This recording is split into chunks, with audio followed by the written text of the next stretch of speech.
بسم اللہ الرحمن الرحیم۔ شروع اللہ کے نام سے جو نہایت مہربان رحم والا ہے۔ السلام علیکم فرینڈز، میمونہ کی دنیا میں آپ سب کو خوش آمدید۔ اپنے قیمتی وقت میں سے وقت نکال کر میمونہ کی دنیا میں آنے کے لیے شکریہ۔ میمونہ کی دنیا میں آپ کو ملیں گی بہت ہی دلچسپ کہانیاں، سبق آموز کہانیاں، پرانے قصے، اسلامک قصے اور بہت کچھ۔ تو میرے ساتھ جڑے رہنے کے لیے اور ہر نئی اپڈیٹ کے لیے چینل کو سبسکرائب کریں، اور ویڈیو پسند آئے تو ویڈیو کو لائک اور شیئر کرنا مت بھولیں۔ جزاک اللہ۔ بہت پرانے زمانے کا ذکر ہے۔ کسی ملک پر ایک بادشاہ حکومت کرتا تھا۔ اس کی ملکہ ایک نیک دل عورت تھی۔ وہ غریب لوگوں سے بہت محبت کرتی تھی اور ان کی مدد کرتی رہتی تھی، جس کی وجہ سے لوگ اسے دعائیں دیتے تھے۔ اللہ تعالی نے انہیں ایک نہایت خوبصورت اور ہونہار بیٹے سے بھی نوازا تھا۔ ان کے بیٹے کا نام شہزادہ ولید تھا۔ شہزادہ ولید ایک تمیزدار بچہ تھا اور اپنے ماں باپ کی ہر بات مانتا تھا، جس کی وجہ سے بادشاہ سلامت اور ملکہ اس سے بہت محبت کرتے تھے۔ ایک روز ملکہ شہزادہ ولید کے ساتھ محل کی بالکونی میں بیٹھی باہر کا نظارہ کر رہی تھی۔ محل سے کچھ دور بہت رونق تھی۔ لوگ شاہراہوں پر چل رہے تھے۔ قریب کے بازار میں مردوں، عورتوں اور بچوں کا رش تھا اور لوگ خریداری اور دوسرے کام کاجوں میں مصروف تھے۔ ملکہ اور شہزادہ ولید کو یہ سب کچھ دیکھ کر بہت اچھا لگ رہا تھا۔ اچانک شہزادہ ولید نے ملکہ کا بازو ہلا کر اسے ایک لڑکے کی طرف متوجہ کیا۔ وہ لڑکا شہزادے کا ہی ہم عمر تھا اور اپنی ماں کے ساتھ جا رہا تھا۔ محل کے صدر دروازے پر وہ مچل گیا۔ چونکہ محل کا صدر دروازہ اس بالکونی کے بالکل نیچے تھا جس میں ملکہ اور شہزادہ بیٹھے ہوئے تھے، اس لیے انہیں ماں بیٹے کی باتوں کی آوازیں صاف سنائی دے رہی تھی۔ لڑکا اپنی ماں سے کہہ رہا تھا، ماں، کل شہزادے کی سالگرہ ہے، وعدہ کریں کہ آپ مجھے بھی سالگرہ میں بھیجیں گی۔ اگر آپ نے وعدہ نہیں کیا تو میں گھر نہیں جاؤں گا۔ یہ کہہ کر وہ وہیں زمین پر بیٹھ گیا۔ اس کی ماں نے کہا، ہم غریب لوگ ہیں، شہزادے کی سالگرہ میں ہمیں کون بلائے گا؟ بیٹا ضد مت کرو اور گھر چلو، تمہارا باپ کام پر سے آتا ہوگا، مجھے کھانا پکانے میں دیر ہو جائے گی۔ لڑکے نے یہ سنا تو مایوسی سے ایک نظر محل پر ڈالی اور خاموشی سے ماں کے ساتھ چل پڑا۔ شہزادہ ولید نے کہا، امی حضور، اس لڑکے کا کتنا دل چاہ رہا ہے کہ وہ میری سالگرہ میں شرکت کرے۔ اس کی امی کہہ رہی تھی کہ غریب لوگوں کو شہزادے کی سالگرہ میں کون بلائے گا؟ آپ اس لڑکے کو کہہ دینا کہ وہ غریب ہے تو کیا ہوا، وہ سالگرہ میں ضرور آئے۔ ملکہ نے شہزادہ ولید کے سر پر محبت سے ہاتھ پھیرا اور بولی، شہزادے، ہمیں خوشی ہے کہ آپ اتنی اچھی اچھی باتیں سوچتے ہیں۔ امیر ہو یا غریب، سب کو اللہ نے بنایا ہے۔ اگر ہمارا بس چلے تو ہم آپ کی سالگرہ میں ملک بھر کے تمام بچوں کو بلائیں، مگر ہم ایسا نہیں کر سکتے۔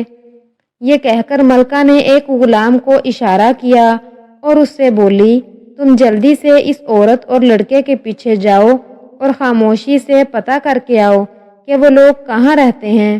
ملکہ کا حکم پا کر غلام فوراً روانہ ہو گیا اور تھوڑی دیر بعد پوری معلومات لے کر آ گیا۔ اگلے روز اس غریب عورت کے گھر پر شاہی بگھی آ کر رکی۔ اس عورت کا شوہر کام پر گیا ہوا تھا۔ دو کنیزیں بگھی سے اتر کر گھر میں گئیں۔ ان میں سے ایک کنیز نے لڑکے کی ماں کو بتایا کہ ملکہ صاحبہ نے یہ کہلا کر بھیجا ہے کہ وہ عورت اور اس کا لڑکا شہزادے کی سالگرہ کی تقریب میں شرکت کریں۔ کنیزیں اپنے ساتھ ایک بڑا سا تھال بھی لے کر آئی تھیں جس پر ایک ریشمی کپڑا پڑا ہوا تھا۔ وہ تھال انہوں نے اس غریب عورت کے حوالے کیا اور چلی گئیں۔ وہ عورت بہت خوش تھی کہ اس کے بیٹے کی خواہش پوری ہو گئی تھی۔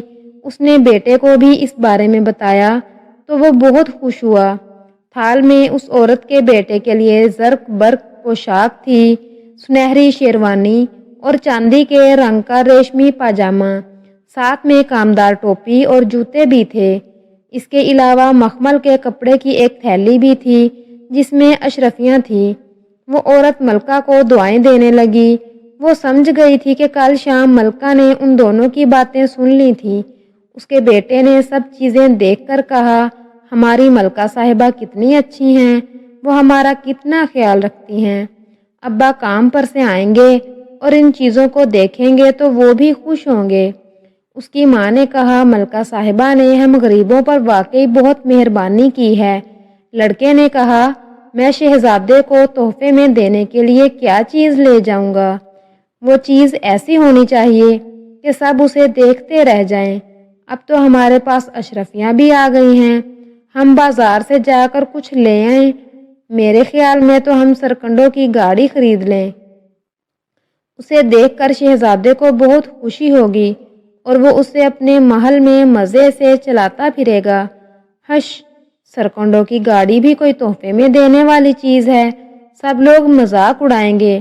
تمہارے ابا کام پر سے آ جائیں تو ان سے پوچھ کر میں شہزادے کو تحفے میں وہ جادو کا آئینہ دوں گی جسے ایک پری نے خوش ہو کر انعام میں تمہارے ابا کو دیا تھا۔ یہ اس وقت کی بات ہے جب تم پیدا بھی نہیں ہوئے تھے۔ انہوں نے اس پری کی مدد کی تھی۔ وہ بیچاری انجانے میں ایک کنویں میں گر گئی تھی اور بہت زخمی ہو گئی تھی۔ وہ اسے کنویں سے نکال کر گھر لے آئے اور ہم نے کئی روز تک اس کی خبر گیری کی تھی اور وہ بالکل ٹھیک ہو گئی تھی۔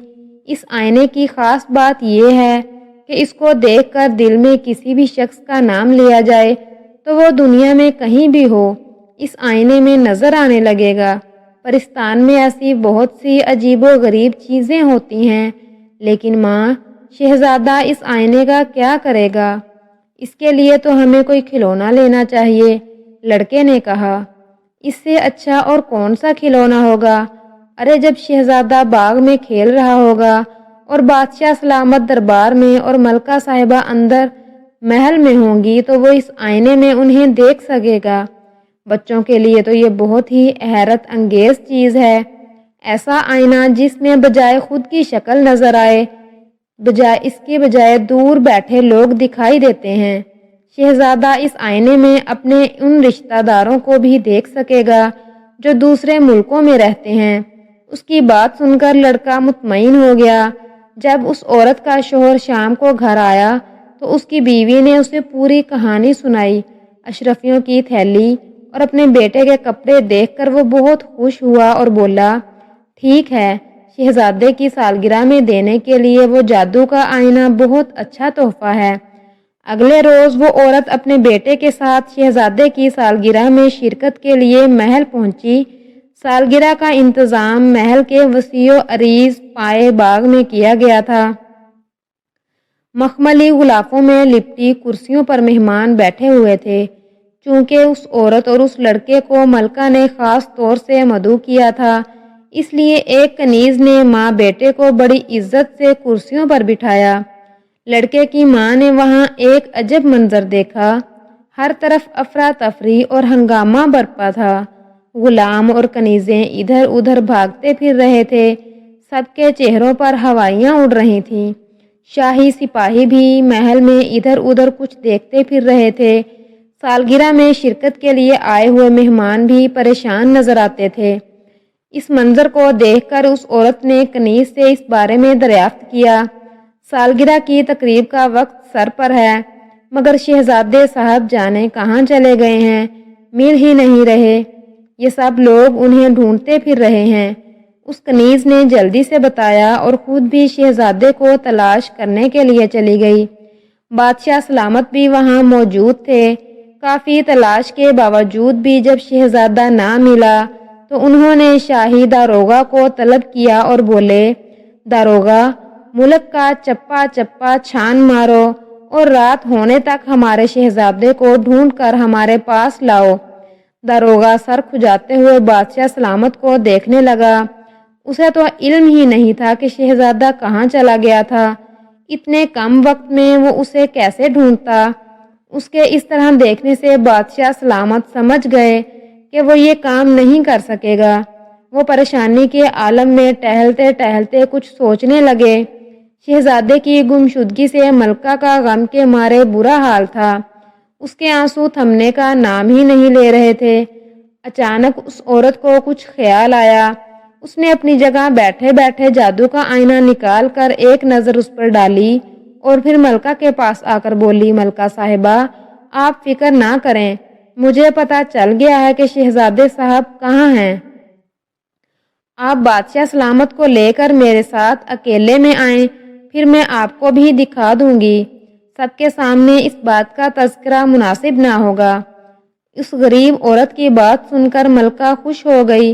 اس نے یہ بات بادشاہ سلامت کو بتائی اور پھر وہ تینوں ایک کمرے میں آئے۔ اس عورت نے ریشم کے خوبصورت بٹوے سے وہ جادو کا آئینہ نکالا اور بادشاہ سلامت سے بولی، بادشاہ سلامت یہ جادو کا آئینہ ہے، بہت پہلے اسے ایک پری نے میرے شوہر کو دیا تھا۔ میرا بیٹا اسے شہزادے کو تحفے میں دینے کے لیے لایا ہے۔ آپ شہزادے صاحب کا دل میں خیال لا کر اس آئینے پر نظر ڈالیے، وہ آپ کو نظر آ جائیں گے۔ میں انہیں دیکھ چکی ہوں، انہیں کسی نے قید کیا ہوا ہے۔ بادشاہ سلامت نے جھپٹ کر آئینہ اس کے ہاتھ سے لے لیا۔ جیسے ہی انہوں نے آئینے پر نظر ڈالی، انہیں اپنا شہزادہ نظر آ گیا۔ اس کے ہاتھ پاؤں بندھے ہوئے تھے اور آنکھوں پر پٹی بھی بندھی ہوئی تھی۔ اس کے پاس دو آدمی کھڑے تھے۔ بادشاہ سلامت دونوں کو پہچان گئے۔ ان میں سے ایک ان کا وزیر تھا جس کا نام جان عالم تھا، دوسرا شخص شاہی غلام تھا۔ محل میں یہ غلام ہی شہزادے کی دیکھ بھال اور اس کی خدمت پر مأمور تھا۔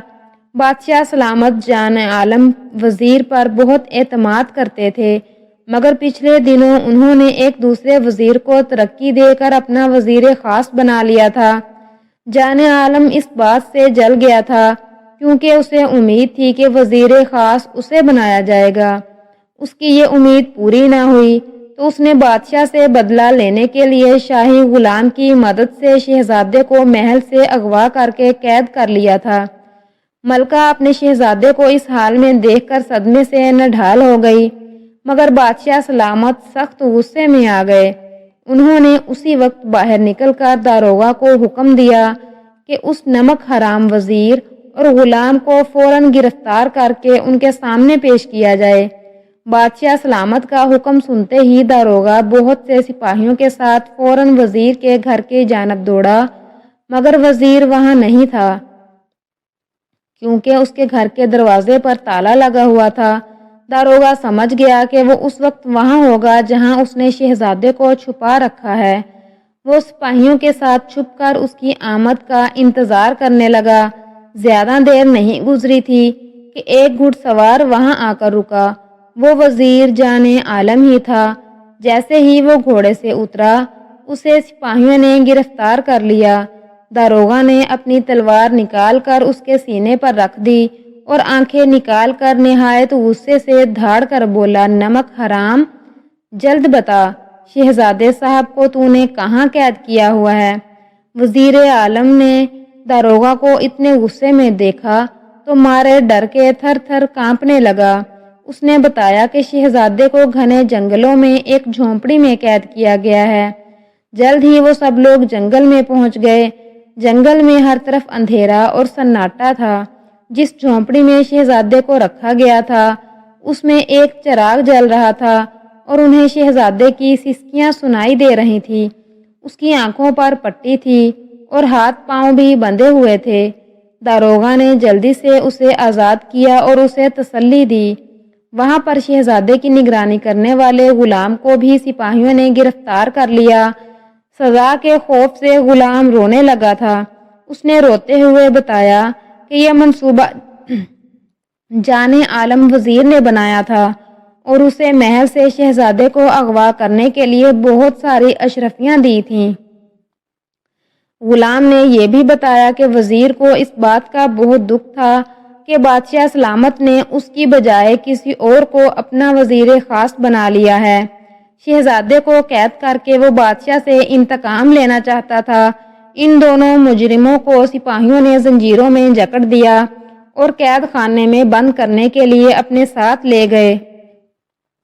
وزیر اور غلام کو ان کے کیے کی سزا مل گئی تھی۔ اس کے بعد داروغہ شہزادے کو لے کر محل پہنچا اور بادشاہ سلامت کو تمام کہانی سنائی۔ شہزادے ولید کو دیکھ کر بادشاہ سلامت نے اطمینان کا سانس لیا۔ ملکہ تو خوشی سے نہال ہو گئی تھی۔ اگلے دن اس خوشی میں پورے ملک میں جشن منایا گیا۔ محل میں بھی ایک تقریب تھی جس میں سب امیر غریب شریک تھے۔ اس عورت کو ملکہ نے خاص طور سے اس تقریب میں بلایا تھا۔ وہ آئی تو ملکہ نے کہا، نیک دل خاتون، اللہ نے ہم پر بڑا کرم کیا ہے کہ ہمارا شہزادہ ہمیں باحفاظت مل گیا۔ اس کا وسیلہ تم بنی تھی۔ اگر تم وہ جادو کا آئینہ نہ دیتی تو ہمیں پتہ بھی نہ چلتا کہ ہمارا شہزادہ کہاں ہے۔ وہ عورت بولی، ملکہ عالیہ، آپ بہت نیک اور رحم دل ہیں۔ آپ نے مجھ غریب کے بیٹے کی خواہش پوری کی تھی اور اسے شہزادے کی سالگرہ میں بلایا، جس کی وجہ سے میرا بیٹا بہت خوش ہو گیا تھا۔ اللہ تعالیٰ نے آپ کو اس نیکی کا صلہ دیا۔ نیکی کبھی رائے گاہ نہیں جاتی۔ یہ جادو کا آئینہ میں شہزادے سعد کے حوالے کرتی ہوں، وہ اسے دیکھ کر بہت خوش ہوں گے۔ اس کی بات ٹھیک نکلی۔ شہزادہ ولید اس عجیب و غریب آئینے کو پا کر بہت خوش تھا۔